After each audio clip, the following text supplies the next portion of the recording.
Dari lantai 4 Jalan Gajah Mada 8486 Semarang. 94.9 Good. Ada fam. Ya, suara saya ini putus-putus. Baik, Im Somni, terima kasih Anda masih bersama kami dan seperti janji kami di Fit ya. Kami akan ngobrol seperti biasa bersama dengan salah satu konsorsium kami, Pastor Budi Hidayat. Sudah terhubung melalui aplikasi Zoom sama sapa dulu beliau. Pastor Budi, apa kabar? Baik, Indi, apa kabar? Sehat, Pastor, terima kasih. Ya, Dan kembali bersama-sama dengan kita. Desember sempat off ya, Pastor ya? iya, mohon maaf.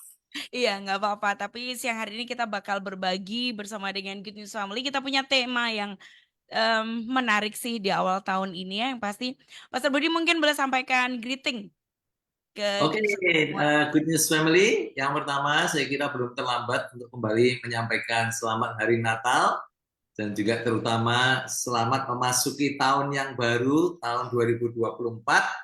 Dan kita percaya Tuhan akan melakukan perkara-perkara yang baik untuk kita semuanya di tahun 2024. Amin. Amin. Yes, amin, amin. Kebenaran firman memang mesti harus diaminkan kalau kita mau percaya ya. Pastor kita punya tema yang cukup menarik sih, faith and business ya. Pastor ini karena beliau ini juga keduanya melakukannya ya sebagai pelaku. Nah, kalau iman dan bisnis tuh sebenarnya posisinya seperti apa sih Pastor? Harus seimbang Oke, atau menyatu kalau dari pandangan Pastor? Oke, Indi, saya kira ini tema yang paling menarik Mhm. buat saya, tapi juga penting untuk kita semuanya karena sebagian besar dari kita itu kita punya kehidupan profesi ya. Saya katakan kehidupan profesi ini bukan hanya para bisnismen ya, Yes. tapi juga para pelajar misalkan mereka punya Mhm. satu kehidupan di Ya. luar ibadah kita lah, artinya begitu Ya. ya. Kemudian kebanyakan kita punya pekerjaan, beberapa menjadi bisnismen dan lain sebagainya. Mhm. Nah, yang menarik kan mungkin kalau kita hitung-hitungan waktu Mhm. ya, lebih banyak kita itu menghabiskan waktu kita di profesi kita, baik sebagai pelajar ya, sebagai karyawan, sebagai pengusaha daripada aktiviti kita yang lain ya. Yes. Jadi Mhm. sebagian besar hidup kita ada di sana begitu. Mhm. Nah, terutama kalau kita membandingkan dengan berapa banyak kita spend untuk hal-hal rohani atau pelayanan, kecuali yang full timer gereja mungkin ya. Ya. Tapi sebagian besar dari kita itu perbandingan waktunya lebih banyak kita ada di profesi kita. Nah, kalau kita tidak bisa melihat bagaimana Tuhan bisa bekerja dan memakai kehidupan kita untuk kerajaannya melalui kehidupan kita secara utuh, ya, maksudnya juga melalui profesi kita, maka sebagian besar kehidupan kita itu akan missing gitu ya, akan missing dalam arti kita nggak bisa mengkonek kehidupan kita dengan agenda Tuhan dan pekerjaan di muka bumi. Ya. Mhm. Jadi saya percaya bahwa seharusnya dan panggilan desain Tuhan adalah untuk kita itu tidak memisah-misahkan kehidupan Mhm. kita ya. Tuhan memanggil kita. Nah, tadi kalau pertanyaannya apakah menyatu dan seimbang, menurut Mhm. saya dua-duanya. Menyatu itu dalam arti Tuhan memanggil kita tuh secara utuh. Misalkan saya Budi Hidayat, ya saya dipanggil ya secara utuh gitu ya. Tidak Budi Hidayat hanya di ibadah atau hanya di dalam pelayanan, maka Tuhan memanggil saya Budi Hidayat ya utuh. Dan 24 jam kehidupan saya termasuk dalam area pekerjaan saya ya, dan siapapun nama Anda Tuhan memanggil itu utuh ya. Utuh itu artinya ya menyatu ya, apa namanya, iman kita di hari Minggu, iman kita di gereja, iman kita di pelayanan, iman kita di pekerjaan itu sesuatu yang tidak bisa dipisahkan. Nah, kalau secara praktis ya itu harus ada keseimbangan ya. Artinya Mhm. keseimbangan itu eh, apa namanya, dari segi waktu, dari segi prioritas ya. Kita belajar untuk bisa semuanya mendapat prioritas yang seharusnya. Jadi Mhm. kalau tadi pertanyaannya apakah menyatu dan seimbang, ya menurut Mhm. saya harus dua-duanya ya. Harus Secara dua-duanya. iman, Tuhan memanggil kita untuk menjadi pribadi yang utuh, Mhm. kehidupan yang utuh, tidak memisah-misahkan kehidupan rohani, kehidupan pekerjaan, tapi juga keseimbangan dalam semua area kehidupan kita. Saya kira itu hal yang baik untuk kita lakukan. Demikian Indi. Iya, oke. Berarti emang berangkat dari definisinya ya, Pastor ya, bisnis itu kan urusan ya. Jadi profesi juga Gunung yang mungkin nggak harus jadi seorang pebisnis juga, tetapi kita dengan segala profesi dan urusan kita itu harus seimbang dan harus juga utuh ya, menyatu dalam Ya, diri. Nah, ya Pastor, betul. bagaimana menyelaraskan prinsip-prinsip iman kita dengan keputusan dalam hal ini eh, bisnis kembali bisnis, keputusan mungkin yang pelajar juga ya Pastor ya, yang pebisnis juga kemungkinan menyelaraskan nilai-nilai kali ya, prinsip-prinsip penting dalam iman kita eh, untuk dipraktekkan lebih ke itu ya menyelaraskannya ya, untuk Ya, keputusan-keputusan yang kita ambil. ya, Indi. Jadi kita bisa menyadari ya Tuhan memanggil kita itu adalah siapa kita, ya, Hmm. siapa kita. Jadi identitas kita itu lebih penting daripada apa yang kita lakukan.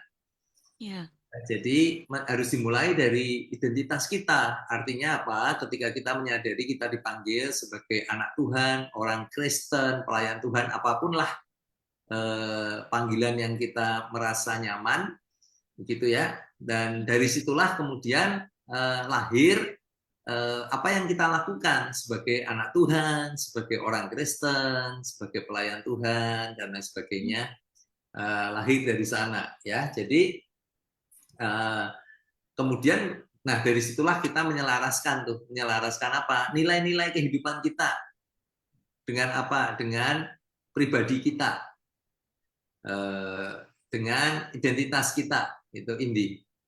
iya. Harus diawali dari mengerti identitas dulu ya Pastor ya. Kalau udah pasti akan, tapi tidak semuanya dengan sendirinya ya Pastor ya. Udah menyadari nih, tapi diperhadapkan pada hal-hal yang apa namanya penting atau dianggap penting itu juga kadang kita susah banget untuk bisa mengambil keputusan-keputusan tertentu based on prinsip iman Kristiani kita nih Pastor. Kadang. Oh, ini nge-lag sedikit nih, Pastor nih. Oke.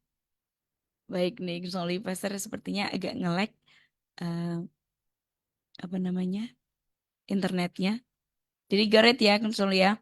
Apa yang disampaikan kita mesti awali dari prinsip dari identitas kita. Nah, kalau identitas kita sudah oke, udah tahu, nah kita bisa dengan mudah menyelaraskannya.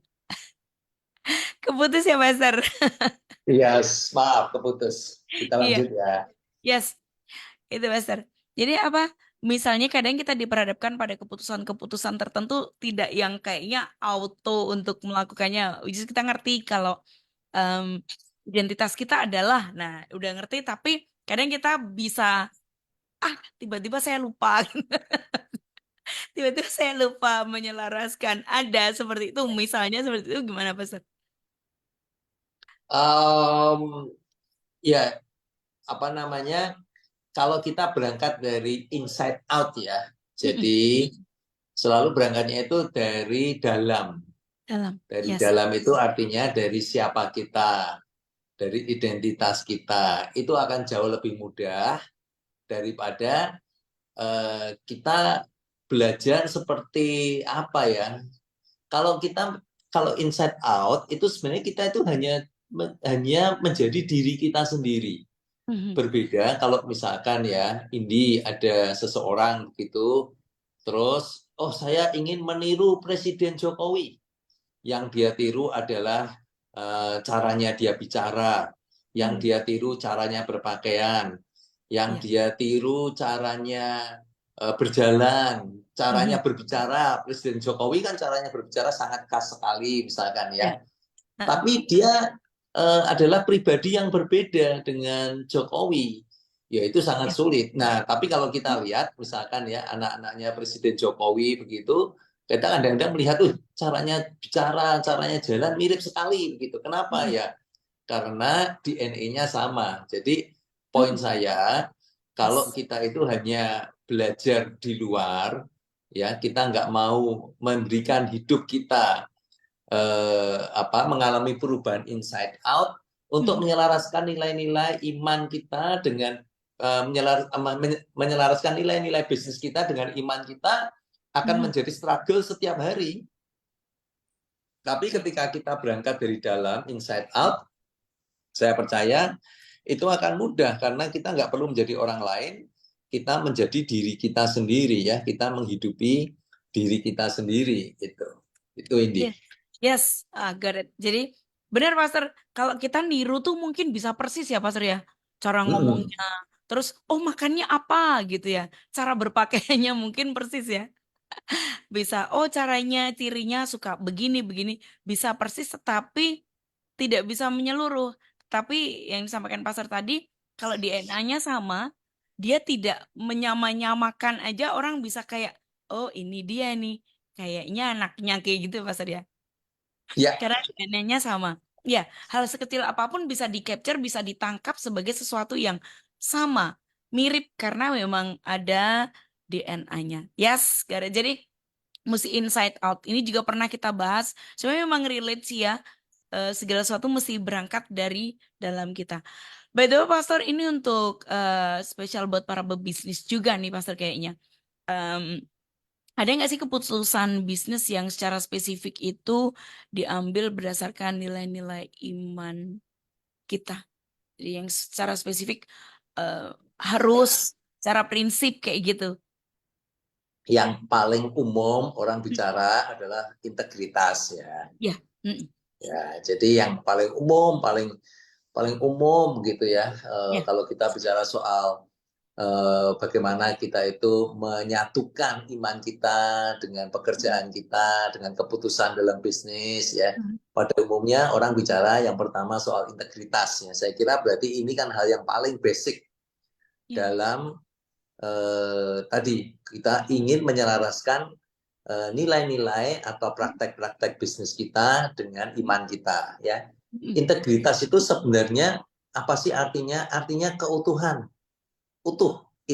Integritas dari kata integer. Kata integer itu artinya utuh. Utuh itu artinya tidak terpecah ya. Artinya tidak ada perbedaan di luar dan di dalam, tidak ada perbedaan kehidupan kita di gereja dan kehidupan kita di bisnis. Apa yang Anda lihat itulah saya.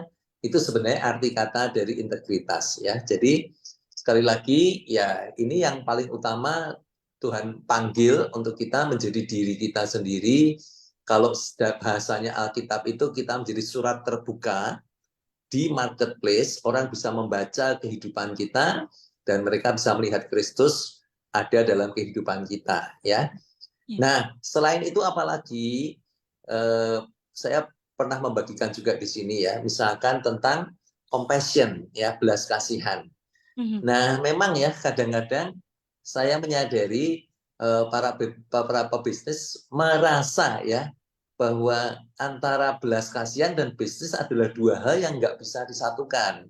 Seolah-olah kalau kamu berbisnis tapi mm, menjalankan nilai belas kasihan, wah ya kamu jadi dinas sosial, nggak untung mm, gitulah istilahnya ya. mm, Tapi ya, saya temukan itu tidak benar ya.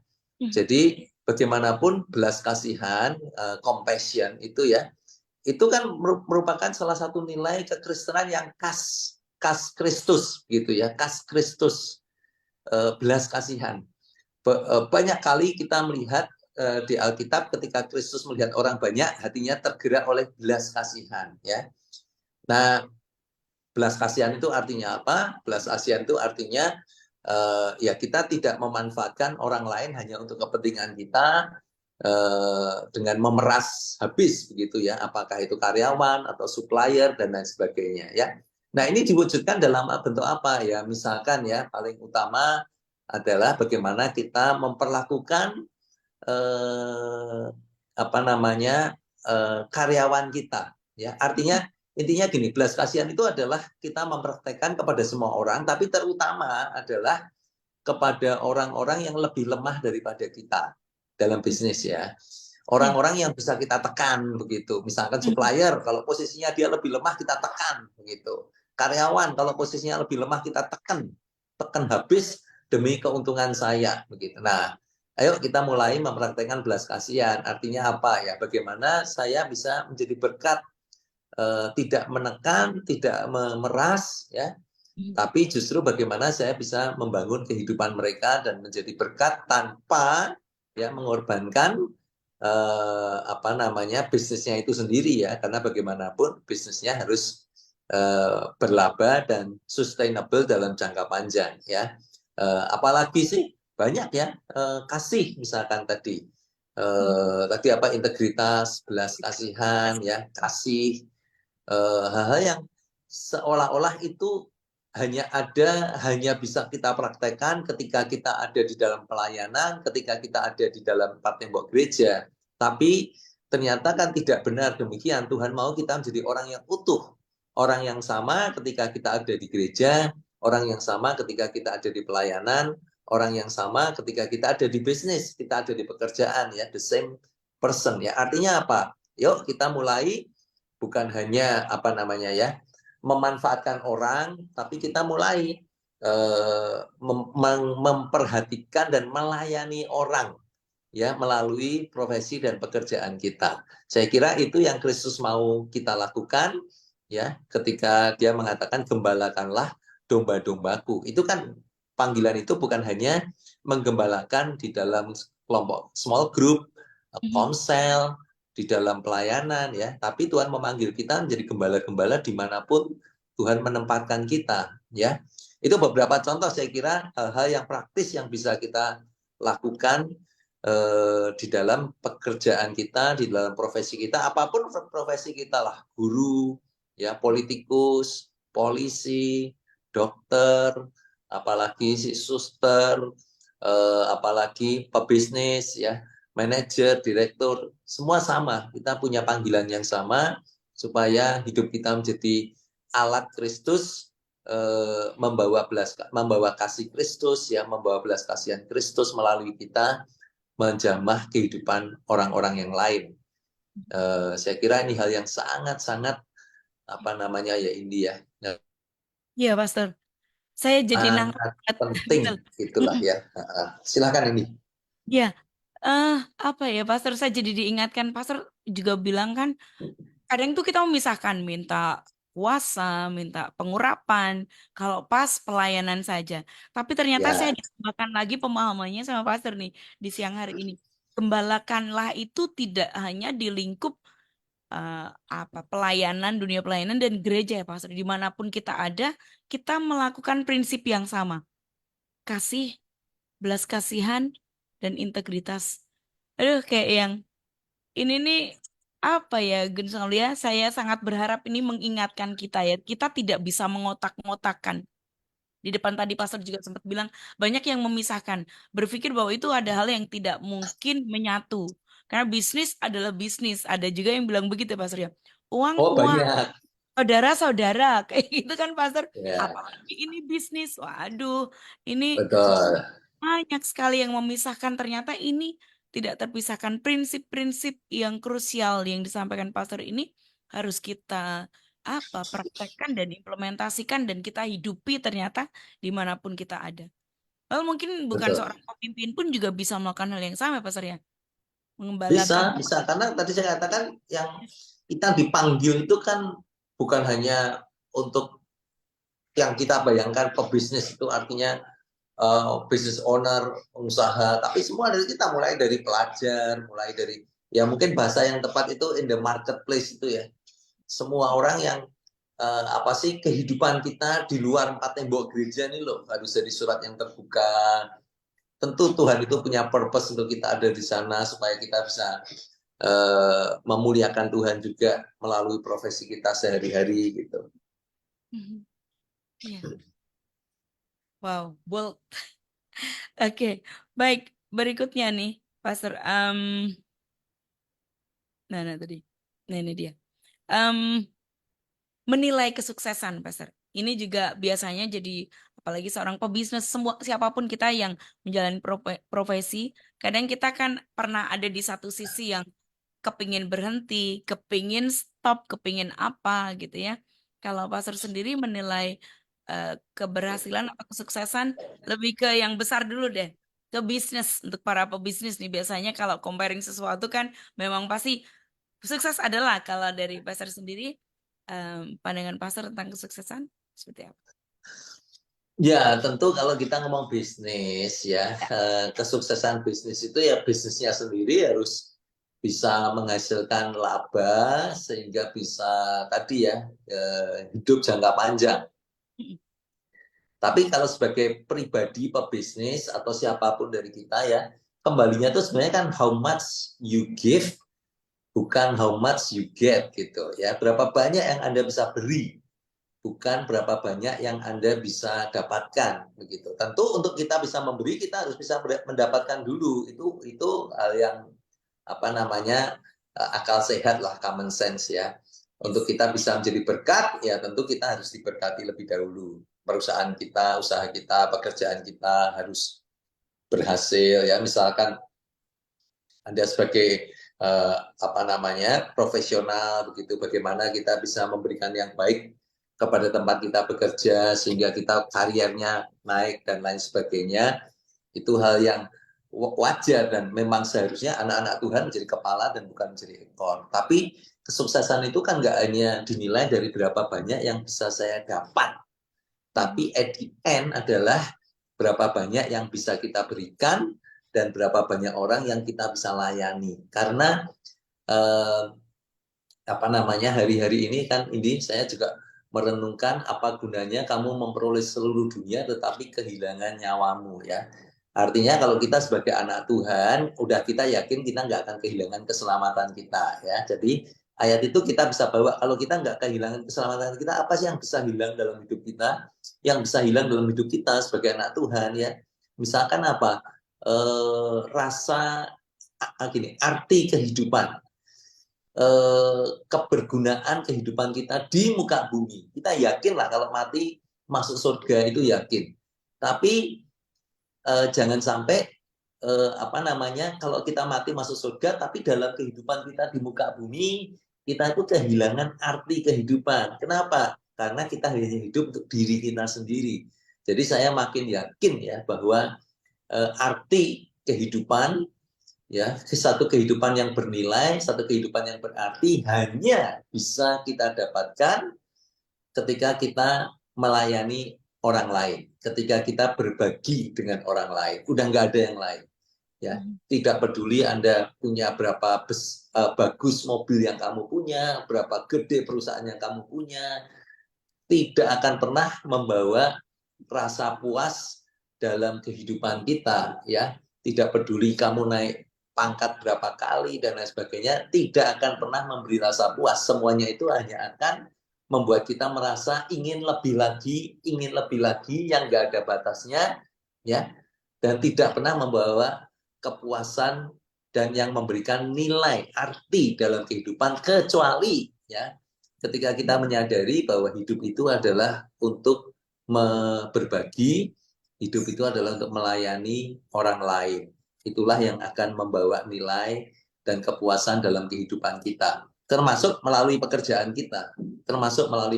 kita, ini. Jadi kalau orang bekerja tapi hanya apa namanya fokusnya ya tadi kesuksesannya diukur dari berapa banyak yang dia bisa dapat, seberapa tinggi pangkat kedudukannya ya, at the end kamu hanya akan merasa ya ternyata kok cuman gini ya gitu ya. Apalagi ya yang saya missing dalam kehidupan saya yaitu apa, memberi, berbagi dan melayani orang lain.